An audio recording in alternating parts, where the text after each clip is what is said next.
Welcome back to the PR show, a strong opinion in a strong voice. Tonight, I have my wonderful friend from Alberta, Canada, joining us. And we are, I think, like 8 hours apart. So to me, it's like 10 o'clock at night. To you is 2 o'clock in the afternoon. Right.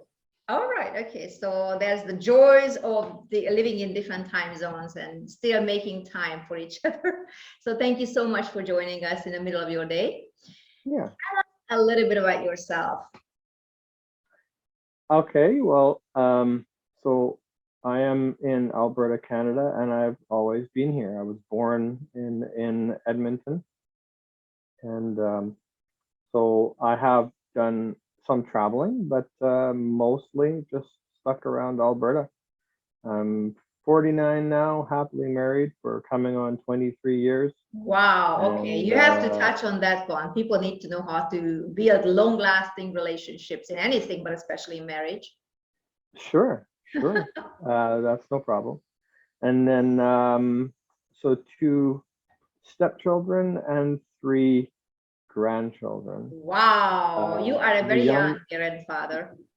yeah, and so the oldest grandchild is 7, and then 4, and then almost 1.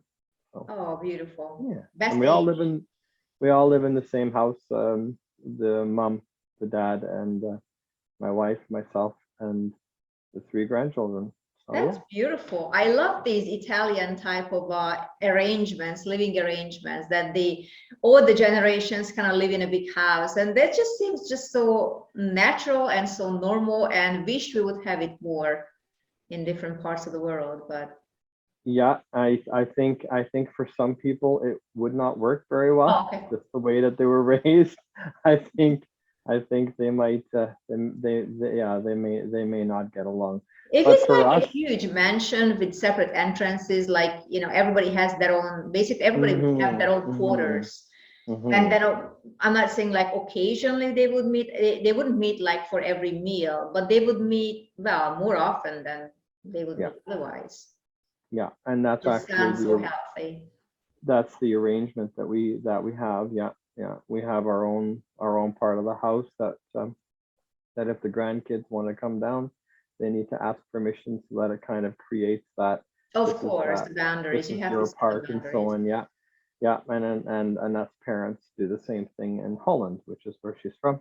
Wow. Her sister and husband, they have the main main place, and then her sister, her mom and dad, sorry, they have the I love upstairs. that. So, Yeah. yeah. That's beautiful. So yeah. So right away, before I forget, then I'll just quickly touch on the marriage part, and then we'll jump back to some other things that I can share. So Annette and she was divorced before I met her. She was married young and so on, and it didn't work out. But when I came along, there was something special about her, and I pursued her, and the way that she did it was kind of funny, actually. She had some friends of hers, and so that when we met, she made a tin of cookies and she gave them to me. And what I didn't know is, if the thing was, if she asked for the tin back, then she wanted to see me again. But if not, I could keep the tin and life would just keep going. So that's Is how there she a did thing that. like a? That's just her thing. Oh, It's okay, just because I what don't she think did I've at the heard that. time. I never No, heard that's that. just what she did. Yeah, she just, because she wasn't sure how to approach it. So obviously she asked for the tin back. So and Just to create an excuse to see you again. Oh, yes, okay. Okay, yes, makes sense. yes, yes, And did you yes. understand it immediately, the implication? No. She Well, told me much time, quite some time later, oh, okay. when we were further on in the relationship. That's when she told me. And anyway, so then we got counseling right away. We did premarital as well as postmarital counseling and so on, and people were overseeing us, and I think that was a huge thing. First of all, I said to her, I will not marry you if divorce is an option, and she agreed. She says that she never wanted to ever do that again. Plus, the investment that we made before and after, I think, was quite important. course, were believers, and so by strong believers who had also a strong background and strong marriages themselves also. So yeah, and I think the biggest thing was a commitment that we just committed that this is something that we would do and we wouldn't back out of it, kind of thing. Once we did it, that was it. So, and here we are 23 years later. But it's a good message though in and of itself, because we know that God gives second chances, but sometimes we also need to give ourselves second chances. Yeah. I mean, just because you are, you know, like you out there in general, you some people out there, you know, have been married several times, which is of course not something we encourage. But you know, it sometimes happens that, you know, due to poor choices, or maybe the other partner, maybe the partner changes, you know, that also possible. Yeah. So, you know, you find yourself in a situation where you have been divorced, in fact, maybe more than once, but it seems like God has second and third and fourth chances for you. I mean, don't discount yourself just because you have been married before. That's God right. can find you again with someone special. And on that note, I'm going to throw this in there, which is pretty much the theme that I'm going to use for if you were to say what would you say about your life? What is it that was a theme that went through my life? And it is that God never will leave me and never will forsake me. Okay. No matter the bad choices I made, and no matter the bad choices other people might make also or have made, God is always there. He will never leave you. He will never forsake you. That's right. So my family, my parents are first generation from Germany, both of them. So they came here, and it was just on a whim. I had asked my auntie from Germany many years later, when I went there. I asked her, how many times did my parents actually date? And she said once. Whoa, okay. And then my dad, he was a sailor, and he says to my mom, I'm going to Canada. If you want to come, come. But do understand, this was right. I mean, this was shortly after the end of the war, right? They were born in 40, I want to say 41 and 43. If I get that wrong, I'm sure I'll hear about it. But but it was around there. And they came here when they were about 18, 20 or so. So okay. Yeah, and they, you know, my dad came on a ship, came all the way across straight to Alberta. My mom took a freighter ship into the Hudson Bay, and then took a train from there all the way, which is a long way. Wow. So, but you know, because of all that and a lot of disappointments and frustrations and things, my parents ended up they were quite angry with each other, and they're still together, but they were quite angry, and there was a lot of fighting going on. So as a child, I kind of grew up with that, you know, kind of this struggle that I had, and so I was quite. But they are both Germans. Yeah. Okay, so they probably spoke German at home. And actually, Apostle Charles is going to Hamburg, which is my mom's hometown. That's where, neat. Okay. So you can visit your mom's family. Yeah.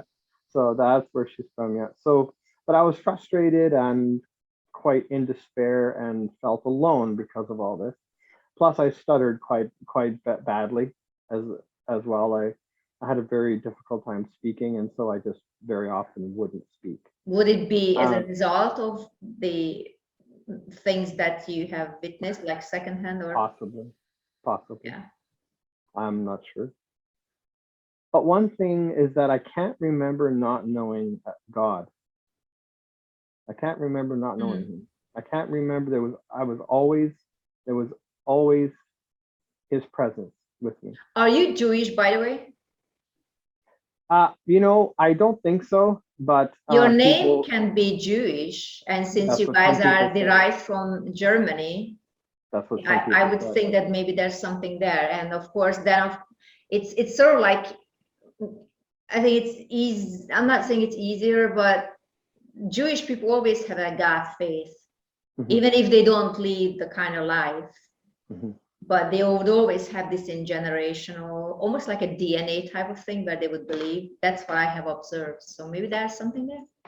I've thought that myself. We're not sure. We have had family members dive into that a bit and try to explore that, and it was inconclusive just because the name is spelled Rosin. That maybe, just maybe, but we're not sure. But so I've always known about God and the presence of God. I learned about Jesus at church. I always felt his love. I always felt his peace. And but because I was so quiet, there was a lot of times where I would be on the playground, let's say at school, and I would see one of my schoolmates get hurt, and I would walk over to them, and I just knew that God wanted them well, and I wouldn't say anything, but just know that God wanted them healed. And when I walked over, I just expected God to heal him because he would love them. They were healed. They didn't know about it. I knew about it. I felt his presence all over. And I saw the scar, or the wound, and I saw the wound heal in front of me. And then they would look down and, the blood and the dirt was still there, but there was no more pain. There was no more anything. And they were shocked. They were shocked. And then I just said, well, did you want to play? And so we would just go off and do that. And it was just, to me, that was just normal. Problems would arise in people's lives, and I would just naturally know the solution. But people didn't want to hear it. But I would just know, like, this is the right answer, but they wouldn't want to hear it. And so I would just I would just be quiet. I would just kind of get frustrated and so on. And sometimes I would try to speak up, and I was often told, well, you're just a kid. So how about you just be quiet, right? I guess they never read the Bible, but Samuel, was it? Right. The little boy at the age of 7. Right. Yeah. I know, and some others as well. Yeah. I think in James it says, "Let no man despise your age, your youth." Right. Isn't it? Right. Yeah. That's right. Yeah, and I find today too, like, if a person will allow children to explore and to speak, like my grandchildren now, right? They are,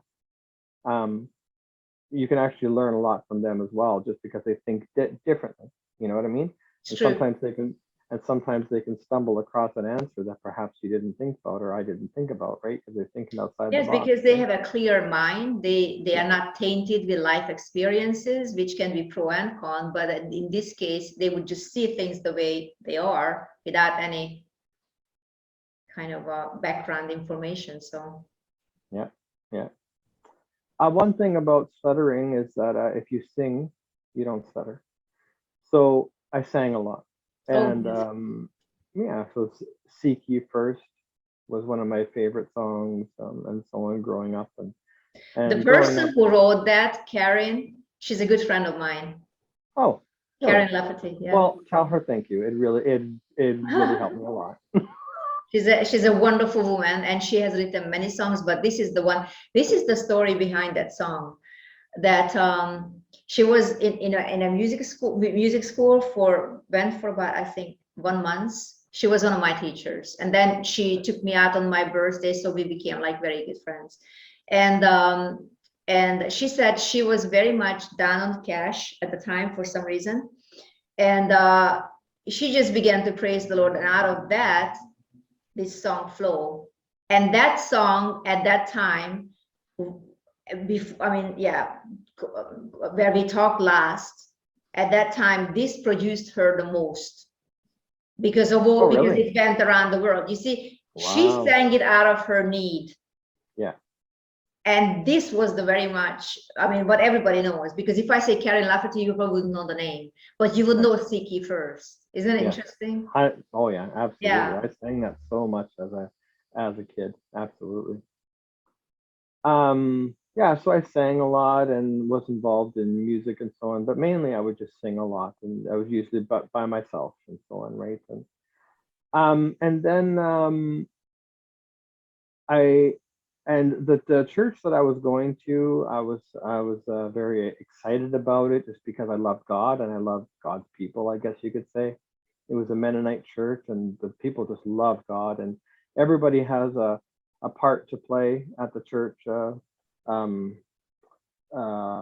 Everybody works and everybody helps, and so that's how we were raised. And so I was finally getting to the point where I can't remember, probably 14, 15 or so. And I knew that the time was coming for me to be an usher in the church. And I was very excited because I could finally give back in that way. And I'm becoming a man and all and all these kinds of things. And so I finally was starting to do that. And I began to open up a little bit about what Jesus was doing with healing and with all these things. And the first person I ever told was one of the ushers at the church. And when I said that, he said, "That's the devil." Oh my gosh. And when that happened, I was so heartbroken. But you didn't believe him. Did you believe him? I did. Oh. Kind of. One of the I things, kind just of to not, just to tell the audience out there, if you don't yeah. understand something about this, spiritual things, don't touch it.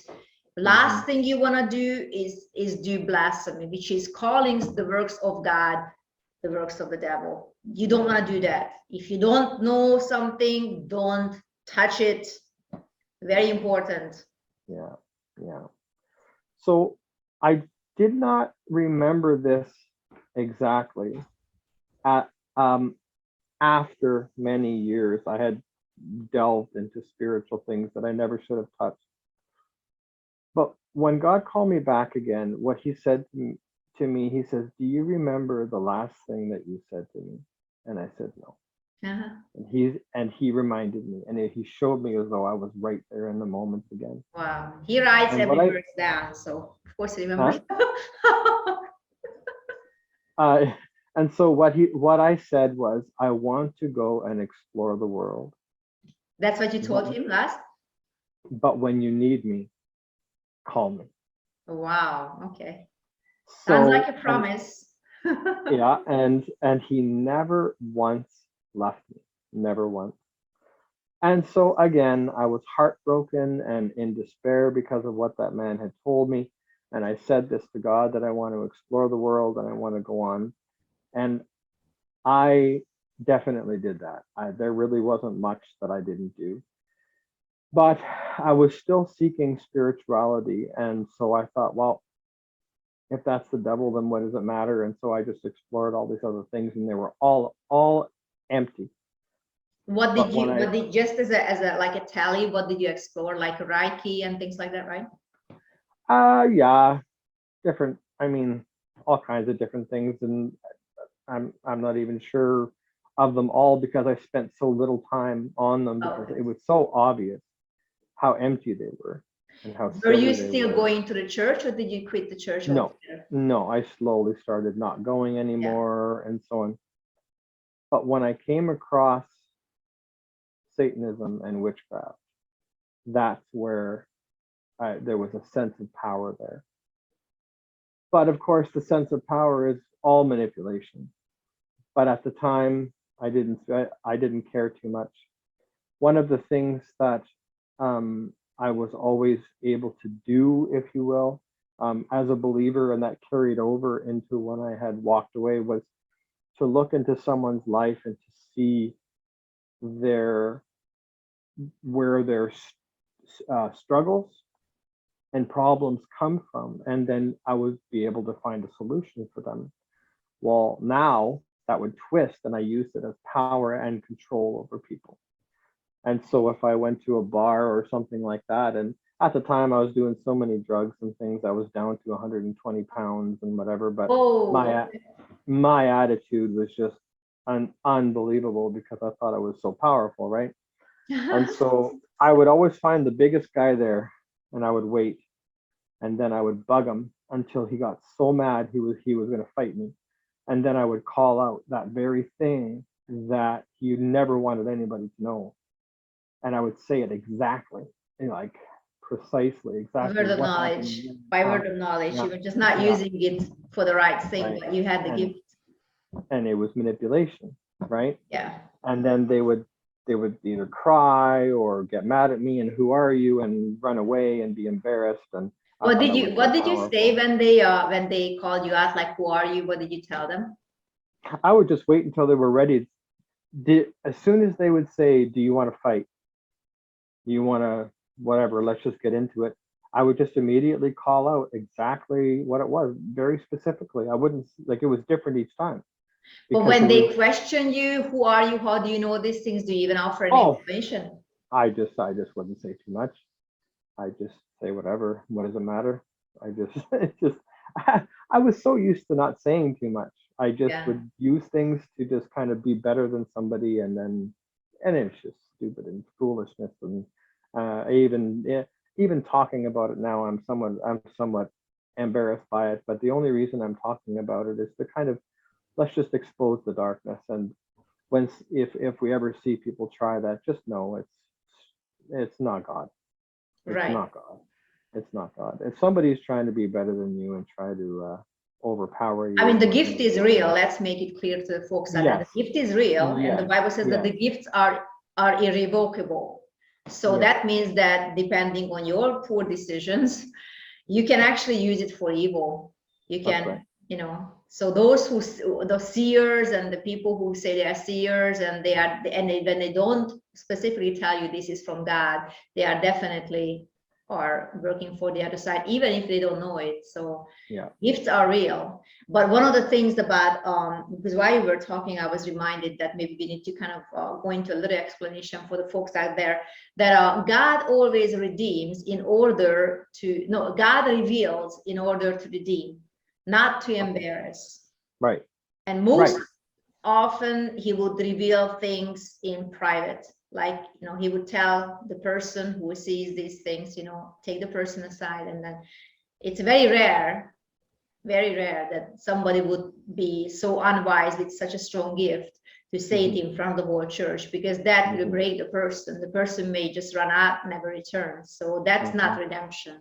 But God always reveals in order to redeem. Yeah, that's right. And the gifts, like gifts are meant to edify, that is to build up, Exactly. to encourage, It to has draw good people. fruits. That's how you can tell. It Absolutely. has good Yeah. fruits. Yeah. It doesn't bring fear. While when you go to fortune tellers, I'm hearing, from people that when they go to fortune, they fear. They are afraid. Oh my goodness, not so much of what they say, but the fact that this person would know. And how would they know unless it's from another source? And they are right in that. They are not wrong. But when God speaks to you, the fear of God you might experience, and you should experience. That's a good thing. But it's rooted in reverence, in honor, in respect, and in love. Ultimately, it brings the power and the presence and the love of God when someone reveals something about your life, and the intention is always love and restoration. So just to distinguish the two by their fruits. Yeah. That's right. Yeah, and so then I had gotten to the point where I was actually going to be a priest. I wanted to be a satanic priest, and I was studying, and I was at the point. I was right at the decision where I was going to. At this point, I hadn't joined a coven or a group or anything like that, and that was my next step. I was going to join a coven, and I was studying on how, and what I was going to do was join the coven, and I was going to kill the person in charge, and then I was going to take kill over. the person. Yeah, that was my goal. Yeah. Was it like a satanic thing? Yeah, I mean, there's different ways of doing things, but that's what I was going to do. Yeah, I was. But it's a satanic order that you wanted to join to. Yeah. Not a church. Specifically, I wanted to join voodoo because it was the worst that I could find. Yeah. And so that's really what I wanted to do, and at the time. And right when I was in that decision-making process, and I was like, okay, do I or don't I? Yes or no? Am I going to do this? Because if I'm going to do it, I'm going to do it, and I'm going to go for it. God intervened. And all of a sudden, I was at work. I don't even remember how it started. I just remember the presence of God began to just envelop me, and just peace everywhere. Now, Wow. at this point, there was so much. You had just mentioned about fear and all that kind of thing. The deeper I got into things, the more I was always watching my back, waiting Yeah. for somebody to turn on me. You know what I Yeah. mean? Because that's the kind of That's what they atmosphere that I do. had. That's what they do. That's right. There's Yeah, no peace there, no love there. nothing, Fear nothing. It's based. all about me, and you're always running away, and do unto others before they do unto you kind of attitude, and which is awful, right? Um, uh, anyway, so so God intervened, and He just began to just take over the whole situation. And He says, "Do you remember all this kind of stuff and so on?" And He reminded me what I had said to Him about when you need me, call me. And He says, "I've been calling for quite some time, but you haven't been listening." And so then he had to get serious, I guess. and so yeah, for three days, He just enveloped me with His presence. And it was wonderful. I can't even say I remember a huge amount of specific things other than just the impact that it had on me. And He just spent time with me, I guess, and just shone His light on me and had His life in me. And then He said, after 3 days, He said, "What about now? Are you going to choose me?" And I said, "The peace that I feel right now, I would be a fool to turn back." I said, "I'm in." Of course. So, and that was it. And but people didn't believe me. I worked with my own brother at the time, and he said, "Nothing but venom comes out of your mouth." And then 3 days later, I'm this changed person. Wow. Well, no one believed me, and they were still scared of me and looking at me like, yeah, they're just waiting. They're just waiting for me to do something. And I was thinking, it would have been nice at that time had someone been a Barnabas. I heard that recently. To be a Barnabas, right, where no one else believes you, so that one person stands beside you, like He did for Yeah, Paul. yeah. Right? I remember, My, sorry, yeah. yeah. So yeah, and he came along and said, no, Paul's okay. It would have been nice for someone to say, no, Mark's okay. Mark's okay. But anyway, and so I spent quite some time then searching again for a church. And finally, I came across this church, Abundant Life, here in Edmonton, and there was a lady there, Norma Murdoch. She has since passed on, but she was she was heading up the intercessory group, and her mentor was still there, also part of the intercessory group, who was the pastor's mom, May Weir. And so God said, "I want you to," because they mentioned, "Oh, the intercessory group meets at such a time," and God says, "I want you to go there." So I went there, and they were all kind of like, "Who's this guy?" Oh, and They were probably a Norma, different age group right away, so that yeah, that would have but been a shocker for you. yeah, but Norma, being Norma, wonderful Norma. Even now, I just mentioned her name, and I just light right up. She's just a wonderful, wonderful woman. She told me years later. She said one of her favorite groups of people that to hang out with is bikers. She just kind of Bikers. had that. Yeah, Okay. she just Was kind she of a had biker that. herself or no? No, No. not to my knowledge. An No. honorary biker without the bike. Yeah, but she just loved. I don't know what it was about it, but she was just that free spirit, I guess, and but she just took me under her wing and just helped me and helped me to get proper direction. And about a year after that is when I met Annette. It was during that time, right after I had met Annette. I was at a church here in Edmonton, Southside Pentecostal, and that's where Apostle Charles came. And I went to to this day, I still have never met him face to face. I saw him there, Okay. Okay. but I didn't actually introduce myself or anything. And I was in the audience watching, listening, and just the things he was doing and so on, and just the presence of God that was there. And I said in my spirit, I remember this is the same. I remember as a child, the presence of God. It's the Wow. same. It's the same. So you felt And home right away. immediately. Yeah. But I never did connect. I never did connect. I thought about him a lot. I never stopped thinking about him. And then that experience at that time, When was that when he was there? 1998, Oh wow, long time ago. long time ago. Yeah. So, but that memory never left me. It just stuck with me because it was so tangible. It just Real. reminded me. I Yeah. remember the first And time I met him, and you just pretty much describing my sentiments at that time, same. that it Yeah. was real, something I have never seen before, something Yeah. that immediately connected me to his spirit, and something that I knew that this is what I've been looking for all my life, the realness, the tangibleness, just what you said. It's just, it's hard to describe, but if you've been there, then you immediately recognize, okay, this is the one. This is the one that others just talking about, but now I'm seeing it with my own eyes and experience it with, things that we have heard and our hands have handled. That's what the Bible says. So it's like that. Totally understand. That's right. That's right. And so, and then it was sometime after that Annette and I, we got married, and that's when I began to see God do things that I'd never seen before. One of which is Annette and I, after we got married, we didn't have a lot of money, and I had lost my wedding ring, and it was just a very simple silver ring, nothing expensive, but it was the wedding ring.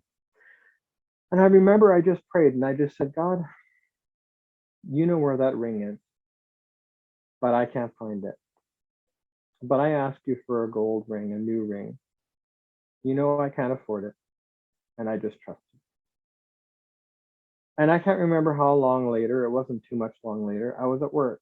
Now where I worked was, we made our own compost. It was a mushroom farm. We grew mushrooms there indoors, and we made huge amounts of compost that we had to move with loaders and heavy machinery, and it would take us about 8 hours to move it all. That's how much that there was. Well, one day we're moving all this stuff, and we put it into a bunker, and in the bunker there was grooves on the bottom for air to shoot up into it to kind of help it to breathe. And we had to clean that out every so often because the little nozzles would get plugged. And as I'm pushing and cleaning this out pops this gold ring right here. Right. And it fits you perfectly, I'm sure. I had it sized, actually. Yeah, but what I had done is immediately I went in and I said, look, I found this ring. I turned it in. I said, this belongs to someone. But if nobody claims it, I want it. It's interesting because I just found the wedding ring a few weeks ago. Yeah. On the streets where I was crossing a street, and on the streets where the cars, I mean, it's not the pedestrian walk, but it's where the cars are, a wedding ring, and it's gold. It's like, what am I supposed to do? You can't even bring it to anyone because, I mean, how on earth? You can't post it because everybody's going to claim it. So it's like, okay, so I guess it's mine. Unless it's engraved or something very specific. Yeah, how do you get it back? Like, how do you don't know. No, yeah. So I guess it's just, God's gift for you because. Yeah. And so then as time went on, another thing that had happened was somebody had mentioned there was a lady who had believed God to just provide. And she, I think it was a Seventh-day Adventist building that they didn't want to use anymore or whatever, and she just trusted God that she would get it, and she got it. And she never told anybody about money or food or anything, and money would just come. People would come with food And so Wow. people could stay at this place, kind of like a hotel, but she wouldn't tell anybody about it. And people would come. And somebody in our church at the time said, you know, he really found this very interesting, this lady doing all this. And he says, did you want to go? We should all go as a church. We should, as many as want to go and gather at this place, this building where faith is real. I mean, this lady's living 100% on faith, just trusting God for this. And so we went.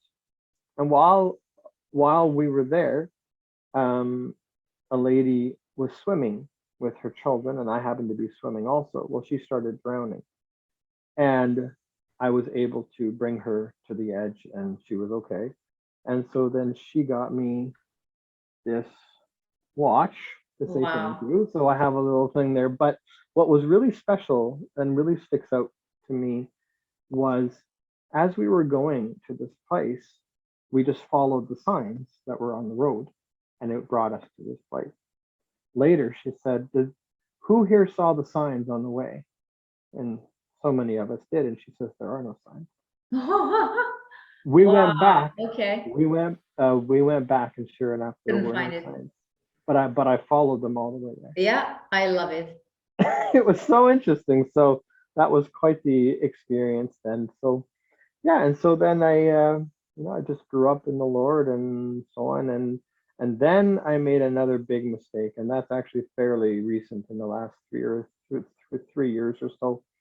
I had really been being trained and raised up, and I was part of a worship team, and I sang with Michael W. Smith, not one-on-one, but that was kind of a miracle in itself, where I was volunteering. I volunteered at Breakforth. Have you heard of it?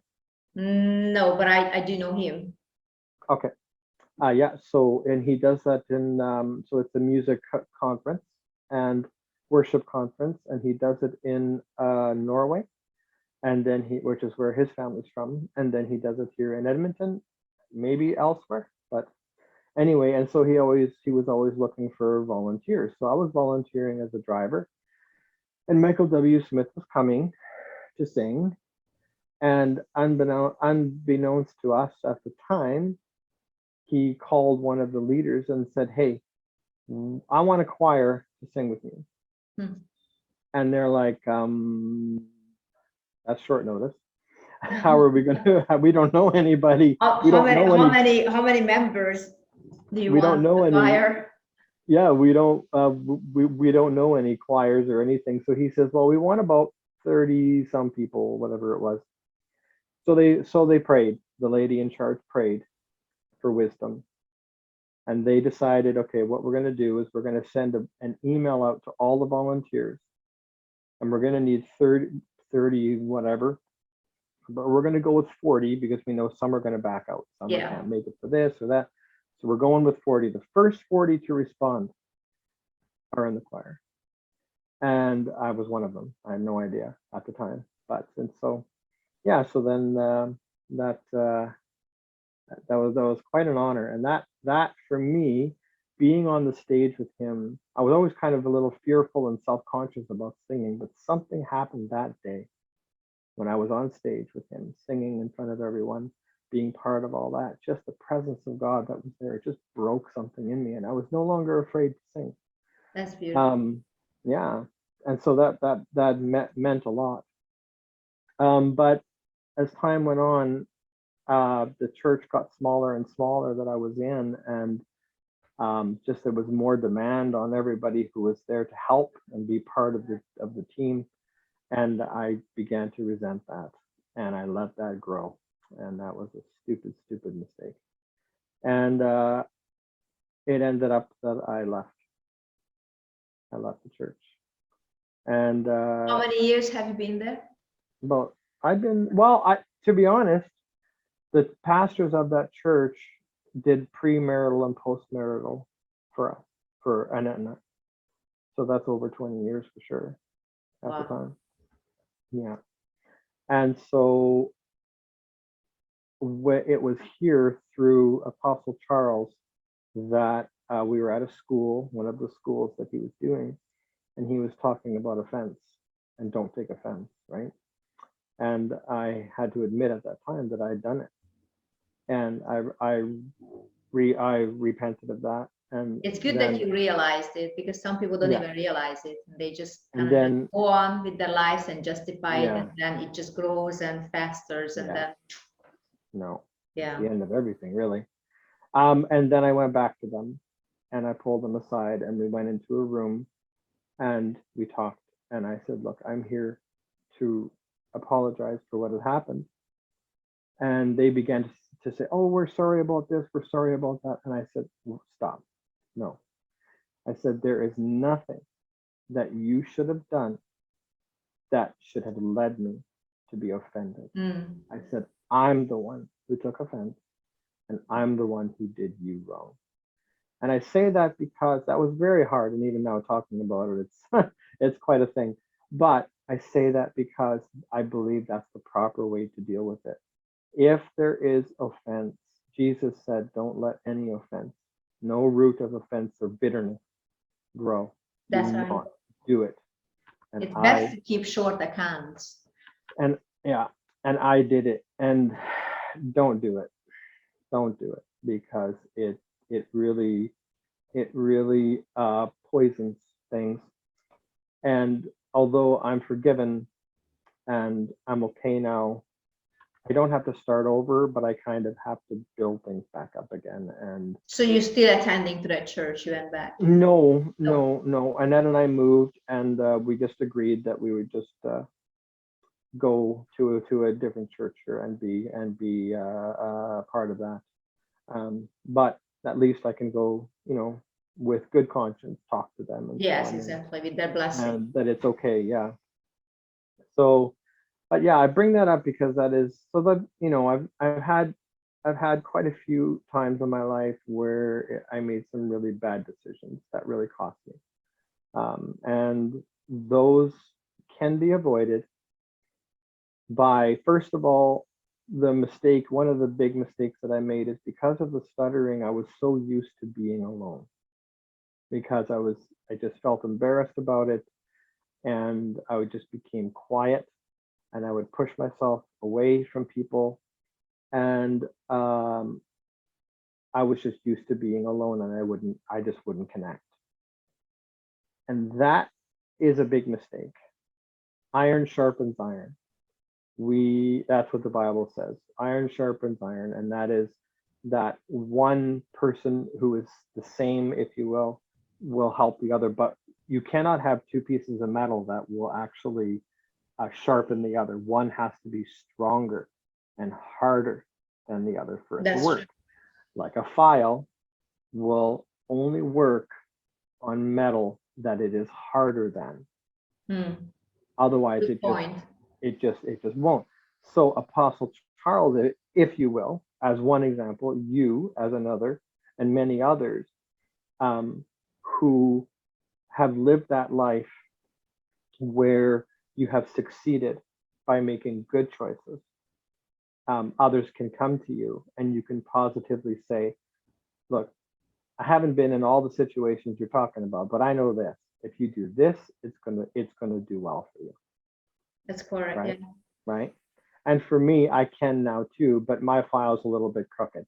So It is God who strengthens this crooked path. So it's also in the Bible. So don't worry about that. No. But God is good, and He's always there. And that's really the point that I want to make, that no matter what mistakes I've made and no matter what I've done, God is always there, and He never leaves me or forsakes me. And us, anyone who trusts Him, well, He's there anyway, but it's good if you trust Him. That was going to bring me to another thing where I recently, and it's been some time now that God's been doing this for me, is license plates and clocks will have this, like a 1111 for 1111 or 333 or whatever. I don't put any weight on the significance of the numbers or anything. Yeah. or license plates where it'll be like 888-777 or even 8888 or whatever, just any number really. But people will literally, I'll be driving. I drive a lot. That's what I do for a living. And so somebody will be driving in front of me and have just a normal license plate that's whatever. They'll move and somebody will pull right in front of me with a license plate with 1111 on it or whatever. And it just happens like so often, so much. And I said to God one day, I said, okay, this is uncanny how often this is happening. Are you trying to tell me something? Is this something going on? And he says, I want you to know that I will never leave you or forsake you. It's just my way of just reminding you I'm always That's there. your secret code with God. Yes. If you will. Well, yeah. as long as you understand, nobody else has to. As long as you and No. God understand, that's your code language. And God's been doing that with Annette now too, and so she's quite Oh, excited. wow, okay. And we'll send that to She's each part other. of the club now. Yeah, she's part of the club. She'll get into the car like just this last week. She got in the car and she looked at her odometer, telling her how many kilometers she's driven, and it was like a 5555 or something. And then she took a picture of it and sent it to me, and she didn't even know. She just parked, got out, got back in. I don't know if I should put a lot of weight on it, but I kind of listened to some teachings, and like 5 is the number of grace, 8 is new beginning, 7 is perfection. Yeah. I was born on the 7th, so of course that makes sense. There you go. Yeah. 3 is, of course, God, Father, Holy Spirit, Jesus, and so maybe they do mean something, but I mean, unless God tells you to dive into it. So I asked him that specifically.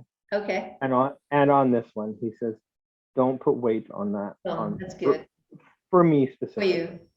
He says, just know it's my acknowledgement that I'm always there. And whenever I say it, whenever I see it, no matter where I am, you're always reminded. Always say, and as many times as is there, I'll say, thank you, Lord, that you never, ever, ever, ever leave me or forsake me. That's beautiful. However many there are, that's how many evers I say.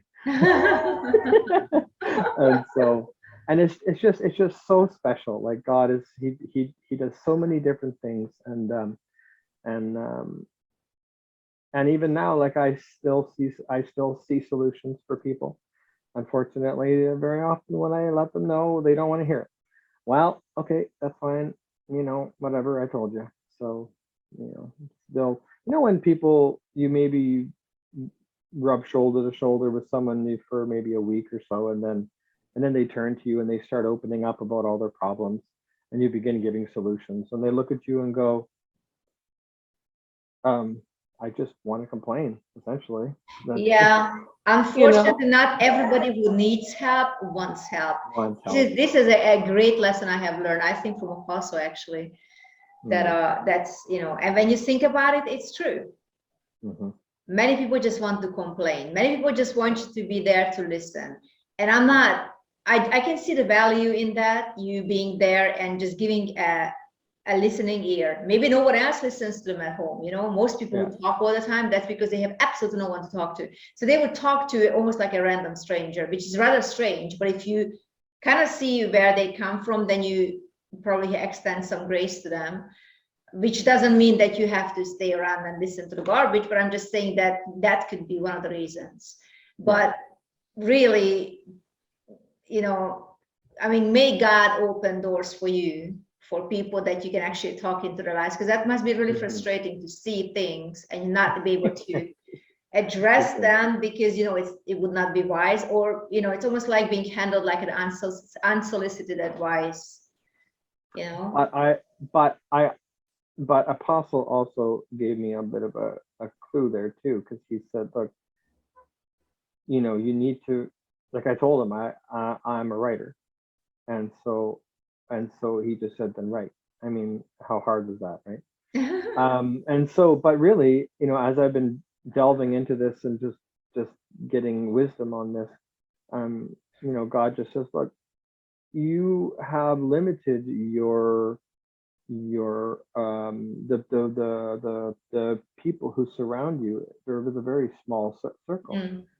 And he says, if you want to influence people, write things, do things that other people can read it, and he'll direct them to it. It's true. Right. Right. I think Apostle just said last Sunday how he said something like, there are many people who don't influence a lot of other people, and yet it just takes one person to make a little short video, and they're influencing more people than maybe It's you are, true. or so on. It's true. Just in that Yeah. small video. So Or do people something. just write one book all their life. Yeah. And that one book, if I say Margaret Mitchell, most people wouldn't know. But if I Gone with the Wind, yes, we know the book. That was the only book she ever wrote. But you know what? Oh, really? That was the only book she ever had to write. Right. Everything else would have been done here from there. So it happens. Yeah. And so I have, Annette said too, she says, okay, I need you to say one thing. And I said, what's that? She says, I need you to talk about anger that I too, because I don't know, maybe it was because my parents were so angry and so on. But that's the one thing that I have struggled with a lot, is that sometimes I get so frustrated and angry at just like different things. And she'll say, did you notice how as the years go on, you become less and less angry and God is moving in your heart? And there was a frustrating thing that had happened at work. And normally I would have come home and been very angry and maybe said things that words that weren't going to bring me in a positive direction. So what do I mean by that? Don't speak the problem, speak the solution. Correct. Right? So I can see the solution for others, and I can see the solution too, but the anger would sometimes overwhelm me, and then I just continue to voice the problem. Well, there's, like, as an example, let's just use a silly one. There's so many weeds outside. So many We what? can make up weeds. WEEDS. Yeah, weeds. There's so many weeds outside on my lawn. Are you going to complain about them or do something about it? You could just complain and just speak the problem, and the weeds will never go away. Or do something. What's the solution? Do that. And so, I came home and she says, look at you, like you're not angry. You're peaceful. You're dealing with it well. And I really believe that's because I'm finally connected, not just because of Apostle, but because I'm making quality decisions now. And part of that is joining up with Apostle finally. Of course. All these years. And just listening and learning and growing, and you meeting with you once a week whenever we can, and the wisdom that we as a group share, and I value what you have to say. If we're talking and I'm talking and somebody else is talking and you begin to talk, I stop and I listen. Thank you. I value what you have to say, for sure. Partly because that's how I was raised, but also because I genuinely do value what you have to say. Thank I don't you. ever want to cut you off. I don't take it personally. It's okay. But I know. I do have to cut off because they talk nonsense. So it's like I understand that. But not you, but others. I understand that. I will cut this out. So because I was just thinking about even yesterday I had to cut this person because like, gosh, somebody was turning to us for advice, and then the person went on and on, and for the life of me, I couldn't tell what the person was talking about. And then I'm looking at this at the face of the person who was asking, Christina, I can tell her name, and she was even more confused. I said, "Oh my gosh, I'm gonna get into trouble because of this for Apostle for letting this go on, because he wouldn't let nonsense go by. He would just correct it immediately." So I said, "Okay, let me take this over. It's really not that difficult. This is what you do." So yeah. So. Yeah, and so and then so I'll just end that with make quality decisions and then stand and be firm in those. Apostle did tell me don't regret, and when I really thought about that, he says that, but I need to get revelation on what that means, and so I took time and I went aside and I really thought about that, and God showed me. He says, like, what do you gain by regretting? What are you doing? You're simply replaying a mistake Yes. over and over You have and to come over to a again. point where you forgive yourself and Yeah, forgive and forget. And that's right. sometimes for some of us, the hardest thing is to forget To our forget. own mistakes. But That's as right. you said, we gain nothing by replaying them. And in fact, it's a very devilish mind game, to try to relive it, because there's nothing you can do. And also, I mean, why would you regret the past? I mean, unless you probably murdered somebody, that would be probably different because, but I mean, everybody, probably makes poor choices, but this is part of your journey. Mhm. And out of that, you are able to help others who are going through the same situation or who are about to step into a situation. And you've been there before. That's more like a mentor situation. The role of a mentor in the protege's life is to shorten their discovery time. So now the protege doesn't have to go through all these rabbit trails that you went through in your life, because you're there to tell them, if you go not this road, this is where it's going to lead. And if he says, you know what, you've never been there, how would you know? But if you say, like to me, yeah, well, I wouldn't know, but you've been there, so nobody can tell you this. Don't talk to me because you've never been there. You've actually been there, so you have credibility, where I probably wouldn't have credibility. So it's part of your journey. It made you who you are today. Also your mistakes, isn't it? Yeah, it's true. And then that's the other thing that Norma, the only thing I was really, she just poured so much into me, Norma Murdoch. How long did But she mentor you, by the way? How many years? I want to say 3. Only 3, okay. You About see, that, but 3 years, relatively short, but you're still here and you are benefiting. Isn't it wonderful that her fruits remained? Yeah, yeah. But one of the things that she said is, as she said, I wish I had a testimony, because she didn't really do anything wrong. Like, there was a few things that had happened in her life, but she didn't really do a lot of things wrong, really. So she kind of said, I wish I had a testimony. My jaw just about hit my chest. I looked at her and I said, Norma, you have a testimony. You tell people, what is it that would cause you to never leave God? What is it that all these years would cause you to simply trust in him and love him, and your entire life revolved around him and the evidence of his presence? And I just You went are on her and on and testimony. on. You are her Yeah, walking testimony. And I'm sure many others that she poured into. Mm. Well, by the same token, Jesus didn't have a testimony. There was no before and after in his life. If there was anybody ever, he did not never make any mistakes. So are we going to discount it as, Exactly. uninteresting, uneventful? You cannot say that his life was uneventful. 3.5 years, it was action-packed. And we're still here today talking about it and living our lives because of it. Isn't it? That's right. That's it's right. Never the length of it, it's always the depth of it. Yeah. There is no greener grass on the other side. That's not it. Jesus stayed with the Father. He stayed true, and he's still impacting lives today. Yes. Making bad decisions and going over there for what you think might be an exciting time and exciting whatever, it's not. It's really not. It's a giant waste of time, is all it is. It's a giant waste Look of at time. Apostle. He didn't really have like a before and after either. Yeah. So are you going to say that his testimony is not relevant? Or, I mean, that's just, so I think some people have like amazing before and after testimony, and I don't discount it, because as a child, I grew up on Nikki Cruz's book, Nikki Cruz with the Cross and the Switchblade. You never read the book, Cross and the Switchblade? Oh, you have to. That guy was Puerto Rican, I believe. He's still alive. He's still doing his great ministry. And it's called Cross and the Switchblade. And I grew up on that book. And he was a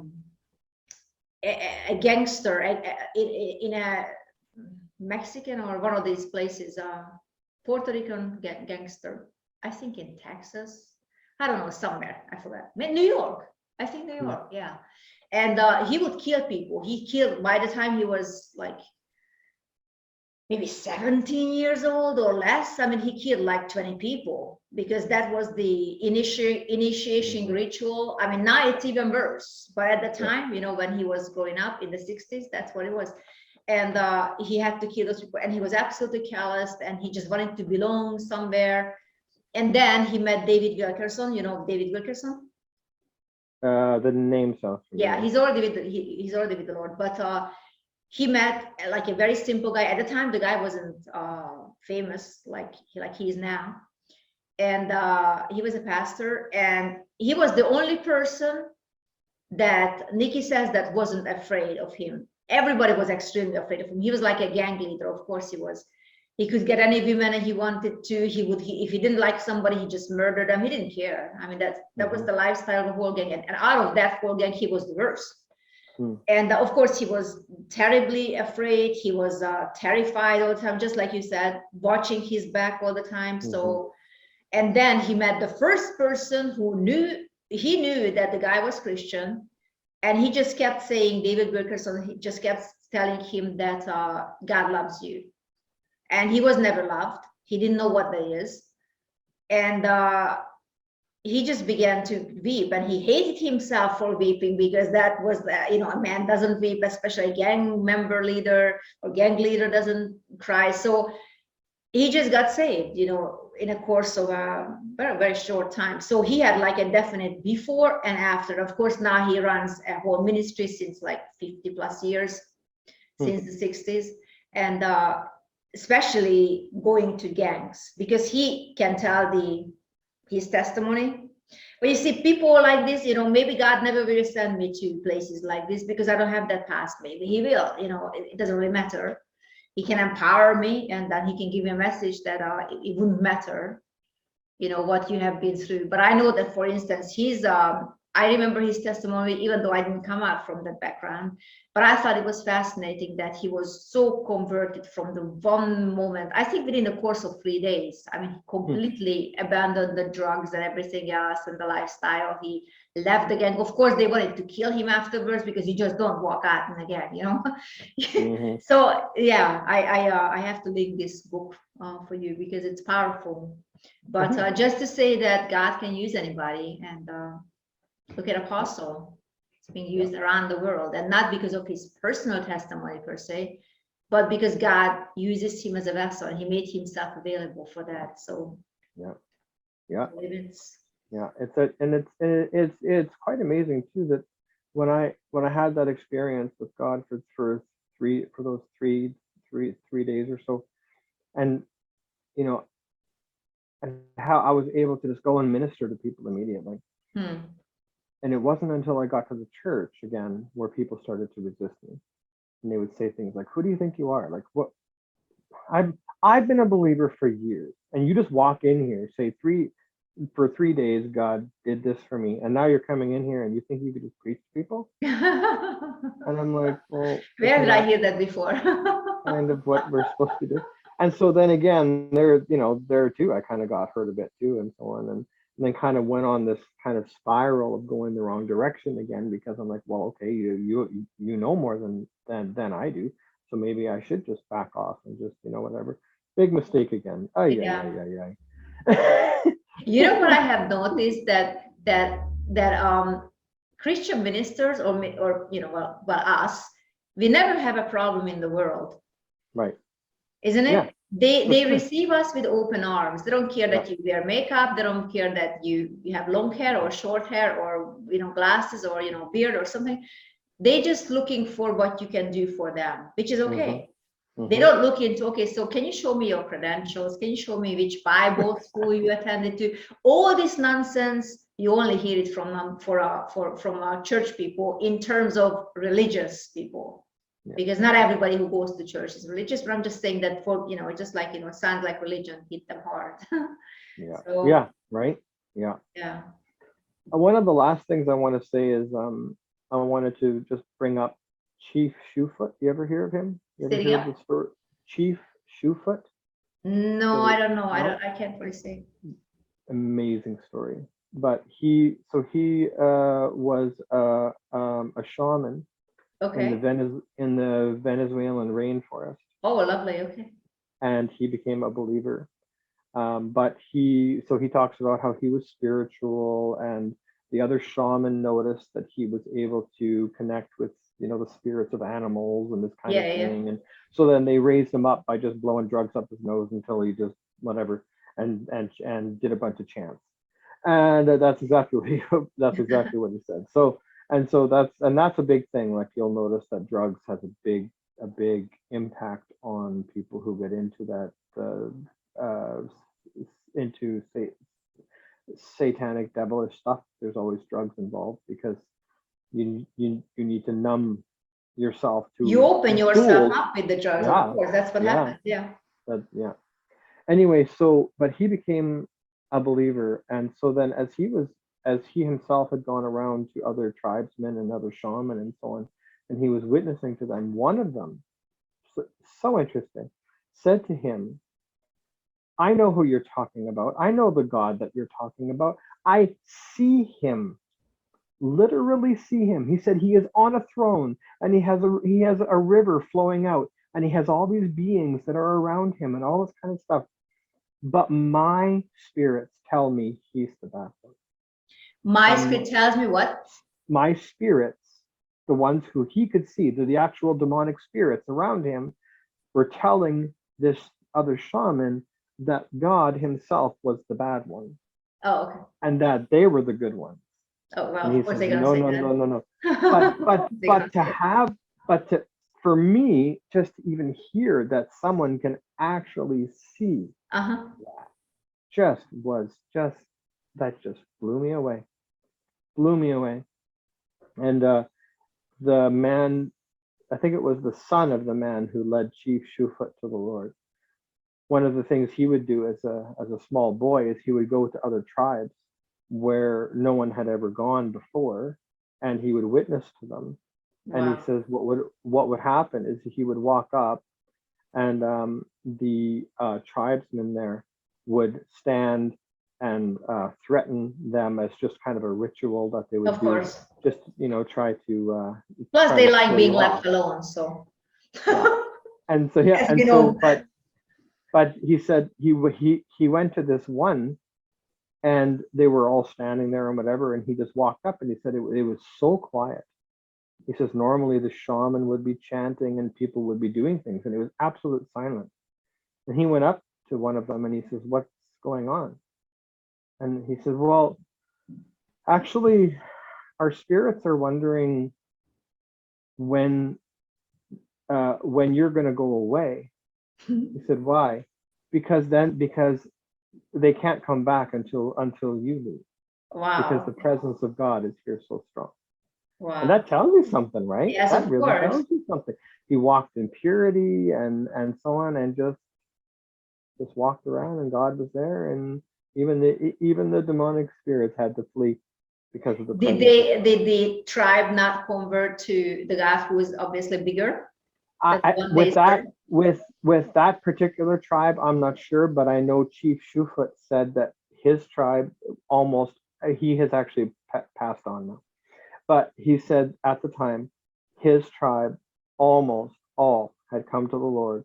There was no more fighting anymore. There was no more, because the tribes would fight against tribes. Of course, and that's what they do. This tribe would come in and take their women, and then this tribe would come in and take their women back, and then take more of their women, and on and on and on it went, right? Back and forth, back and forth. So he said they had not had that kind of peace in the land in so long.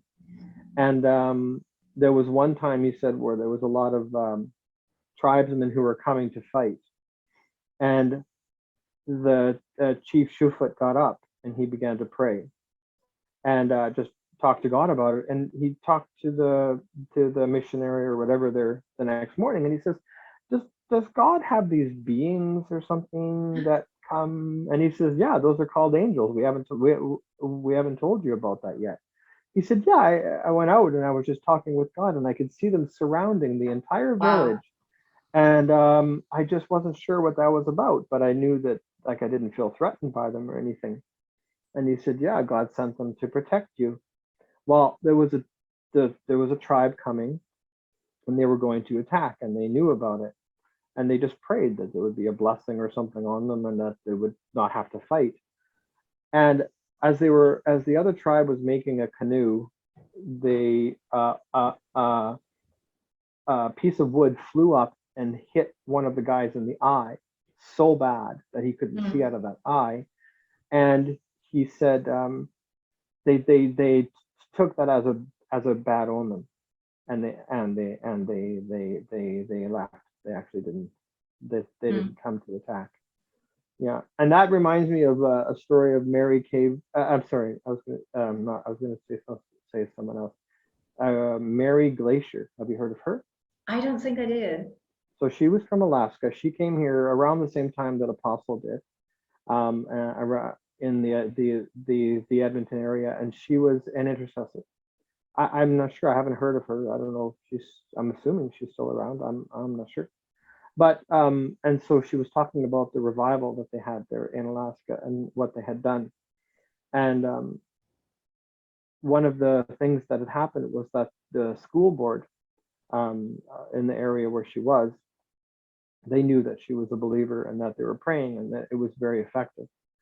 Well, there was a known witch that got hired by the school, and they came to Mary Glacier and said, can you do something about this? Because we don't want that person here. And she said, okay. And she says, this is what I prayed. She said, God, you know that this person needs to be saved. But right now, the people need to be protected as well. So we pray and we declare that this person will be removed, brought to a safe place somewhere where they can find you. And in the meantime, the people will be safe. The next morning, the witch person went blind in their left eye. Oh, okay. And she said that she took that as a sign that there was opposing forces and it was time to leave. And she said that she knew that it was God's answer because she described how the left eye would be like the left hand of God, the left side of God, and that it was kind of like a sign that she could no longer see in the demonic realm and so on. And then she had to go. It's probably true though, because the eye of the Horus and things, that's always the left eye. So they have some hang-ups on that one, in their own occultic religion. Even today you see, I don't want to show those signals because they're horrible, but it's always the left eye they're trying to do something with. Right. Yeah, so. Yeah, and we had Rodney Howard Brown come at the same time. We had when that was when the holy laughter Toronto was going all over the place. Yeah, and so on. And do you know John Arnott and Carol Arnott? I know the name. Yeah, they're very good friend of ours. They came many times to Hungary, and very good friend of ours. Yeah. So and I did meet Wesley and Stacy Campbell. Yes. They were like, I didn't like meet them and hang out with them and become friends, but they're strong in the prophetic, aren't they? I had met them. Yeah, I had seen them and so on. And it was so when I came to the Lord, it was right in the middle of kind of a revival that was going on here, and I had no idea. And so I was just part of a lot of good stuff, only to see that kind of dwindle away. You're dumped into this whole thing. You got saved just in the right moment. God wanted you to make sure you're baptized in that holy movement. And and I'm just, I really carry something. I know I do. I carry something that people need, and so absolutely. And so that, I mean, we all do because of the presence of God, but also there's something there about just trying to spark revival, So so that's something that really needs to happen. So that's what I'll be doing next, and so that's what I want to do is been praying for wisdom about what to write, and I want to blog, write a blog, and do some things where I'll be calling it TEAR, TEAR, so not tear but tear away from the norms of society, and then T will stand for teaching, E will stand for exploration, A is activation, and then R is responsibility. Okay. There's a Jordan Peterson. Have you heard of him? I think so, yeah. Yeah. Oh, man, that man's amazing. And he became a believer. Praise the Lord. Anyway, and so one of the things that he said is that when kids come to him, when the youth come to him, the one thing that they all ask is, what is our responsibility? What is are our very, responsibility? yeah, like we don't seem to have a sense of responsibility. We don't seem to have, like, what is our responsibility for our lives, for the lives that we're living, and for the lives of the next generation, is how I understand it at this time. But he said that, and so I thought, you know what, that's huge. We have to talk about that. What is your responsibility now? When we hear the gospel, what's our responsibility now? When we hear different things, like even first aid, I don't know if do you call it the same in Hungary? First Say it aid again, the what? First aid, where, yeah, same. So once a person learns first aid also, I mean, then you kind of have this sense of responsibility because you have that knowledge now, and you know what I mean? So then what do you do now? So I think that's very important, right? So to kind of points you in a direction. Absolutely. So, yeah, and gives you a sense of well, belonging and sense of purpose. You have a purpose suddenly. Yeah. And I think it's interesting that this generation would even think about in terms of responsibility, because that's something that has been taken away from them, isn't it? Mm-hmm. Yeah. They have been raised like they have absolutely no responsibility. Everything is just, theirs on, by right. What right exactly? Right. Oh, you don't even have to study. You can just get the good grades because of your, color or whatever, Yeah, it's just so it's all about entitlement and no responsibility. And if by any chance it seems that, or it appears that you are responsible for something negative, then let's just blame someone else or something else, isn't it? So it's I'm very shocked in a good way that it would even come to their mind that they would be actually responsible for something. Yeah, because that's not what we're hearing. because we see a certain side of it. But Jordan Peterson was going to be a politician. He became a psychologist instead, the way things led. He became a professor at the university in Toronto, Canada, and was doing that for many, many years, and has been standing up for rights and so on. And just there's, I could go on and on about him, but he says, because of what he knows, he deals with the really hard cases, the people that, like, he kind of, I don't want to say too much, but he kind of alluded to, like, possible people dying and that kind of thing too, maybe even by their maybe even by their own hands, like how do they deal with that now? And so he gets those people to deal with. He's the one who will handle those. So there's a lot of people that we don't know about. We don't talk to them. We only hear one thing about what a lot of media will tell us. Yeah. But what about, he said 5% of the population commits 95% of the crimes. I believe that. And we keep hearing about the 5%. Well, then what about the 95%? It's being blown up, obviously. Yeah. So then what about the 95%? What about them? They are the ones who are trying to deal with the aftermath. I think that's what it is. Yeah. And so, but they're the people that are like, okay, well, then what is my responsibility? How do I deal with this? How do we move forward? How can we, and I'm really glad to hear it. Well, the Brits got it right. The what? The British got it right. Okay. In the 1700s, yeah, so like 1700s, they I think king, I don't know, they have so many kings. I was just watching a series on that. True story. He decided, instead of killing the criminals, the jails were full. Instead of killing the criminals, let's find an island and let's export all of them there, so we don't have to deal with them. He says, let's just clean the society from the rubbish. That's what he said. Right.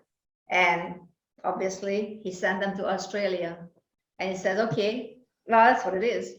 Yeah. And it's history, they can't deny it. But the problem was that even people with small crimes, they would just put them on the boats, tens of thousands, because they were hungry and they stole bread, right. So they had to go on the boat. So that's just not right. Right. Rapists, Right. murderers, I understand. If you if you steal food because you need to feed yourself or your family, it shouldn't be under the same category. So anyway, I'm just saying that some people had the same idea to let's move that 5% somewhere else. Yeah, I hear you. Yeah, and I think it's so important. Like, I don't think anybody is too hard a case. If that's the case, Paul too wouldn't have been able to do it. That's their dog upstairs. But even Paul wouldn't have been able to be saved, right? I don't think anybody, but it does take God's intervention. And yeah, it's just pretty amazing, actually. I mean, you hear Apostle and some of the people that he has helped, extreme cases, and people were completely out of their mind, and suddenly they're in their right mind. Absolutely. And, God created each one. So yeah, I think there's always hope. That's Always. God will never leave you or forsake you. Never, never, never. There's always hope. In fact, there's a scripture that says, "O prisoner of hope." We are prisoners of hope. Yeah, that's right. So if you're going to be a prisoner of something, hope is a good thing. a very good thing to be. Hope is a good way to go. So unless there's something else you wanted to ask me, I wonder, do you use your ministry? Do you have any kind of forum that you can serve people to? Nothing formal at this time. Well, it doesn't have to be formal. I'm just talking in general. No, nothing specific. No, at this time. Do you go to a church where you can use your gift? Yeah. So I go here in Beaumont, where we live. There's a Eaglemont Christian Church, and it's I just talked to the worship leader there and was saying, like, I think it's time for me to, if there's some availability, to step up. Good for you. Wonderful. He said, yep. Yes, there is. He said so. And can you use your spiritual gifts there? Oh yeah. Oh, good. Okay, so why you do have a ministry then? I wasn't meaning like a formal thing, but just, I mean, you can actually share. You can mentor people there. You can share your gifts or minister to people. Absolutely, yeah, 100%. We'll have times even where just if anybody, like, what the way they do it there, which I think is good. I mean, it's just a different way. They will if somebody needs healing or anything like that, they'll just do a blanket talking about it. And just, if you're in need, put your hand up, and anybody who's standing around them, lay your hands on. Wonderful. That's it. Praise God. Yeah, and they just love God there, and just really want to encourage people. And one of the things that the pastor said there is Pastor Marlowe is there's a lot of Catholics who come there. For some reason, there's a lot of Catholics who come, and so he kind of wants to create an environment that doesn't scare them away, but also introduces them to the reality of God and his power. So it's kind of a balance that he's trying to do. It's just the way that it's kind of worked out, and he just wants to honor them, really, is what it comes down to. He wants to honor them and invite them, and just not have them run away, because it's interesting. So they kind of left their traditional churches, and now they are, that's nice, because it seems like they are open. Yeah, it's nice. So they apparently realize that they want something more than religion. Yeah, and then they find you. It's nice that they are finding a home in your church. Yeah, and so, and I'm just trying to find to connect again. There's a man. He's coming to Stony Plain, which is not far from Edmonton here, about 15 minutes outside of Edmonton. And Blair Braun, who was a close friend of mine and still a friend, he has organized. He went through Reinhard Bonnke's ministry. He had gone to Africa and he stood on the back of the truck and he was preaching. Wow. And Okay. he has caught, oh my goodness, he is on fire now. He just wants to do that all over again. He's talking about how he wants to get a van, and that the whole side opens up. He has Yeah. a picture of it and it becomes a stage, and he's going We to have a friend who just bought it go like across last the- year. So he's in Uganda actually, and a Nice. church leader.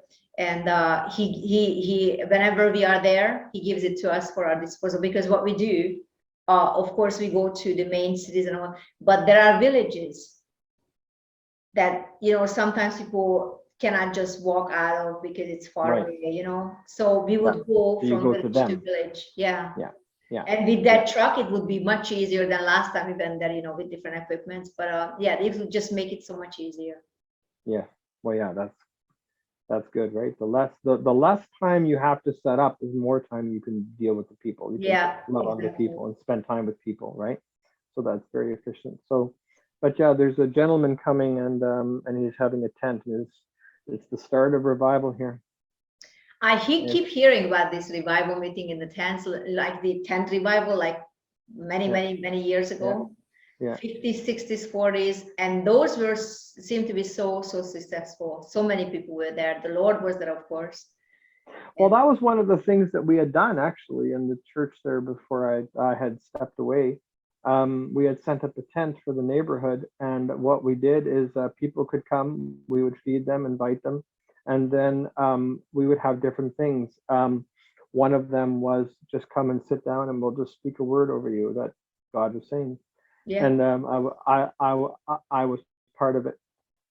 And they just sit down, and we would just say, look, everything that we're about to do is based on the Bible. We're just going to speak in tongues a bit, which is what the Bible talks about. And whatever God shows us, we're just going to say. And so it was this one man, and it's so funny, the pictures that I get, and then I'm like, well, that just is so wacky, like it's so wonky, but I'll just say it anyway, and then they'll be like, oh yeah, that's totally him, oh my goodness, how did you know? But there was this one where this husband and wife came, and he was a little bit discouraged, I think is what it was. And so I just began to seek the Lord about him, and I saw this big tree, and he had this huge axe, and he just chopped down this tree, and it just fell down, and he was clearing a way for his family and for other people and whatever. And I talked all this out about how you like to go before people and attend to their needs and help them and prepare the way and all this stuff. And his wife is just giggling and laughing. Oh, that's totally you, she says. Wow. So yeah, it's fun, actually. It's fun. How Apostle always says it's easy when when you lean into the Holy Spirit and just allow him to speak. It is easy. Right? Absolutely. It is. Yeah. So, well, it has been an absolute honor yes, to have you as my guest. Well. Thank and you. You have blessed me so much, and I know you have blessed the folks out there. So that means that God gives us second, fourth, and fifth, and however many chances if we turn to him, even if you come from a, so like a satanic priest background, or satanic priest prodigy background. Yeah. And there's nothing too hard for God, and God changed you in 3 days, and he has been working on you and through you ever since. So thank you so much for joining me. Thank you. And this has been another edition of the PR show, A Strong Opinion in a Strong Voice. I know you guys have been blessed, and I'm going to put down your details so that people can find you. Okay. Maybe Facebook and things like that. So see you guys next time. God bless you.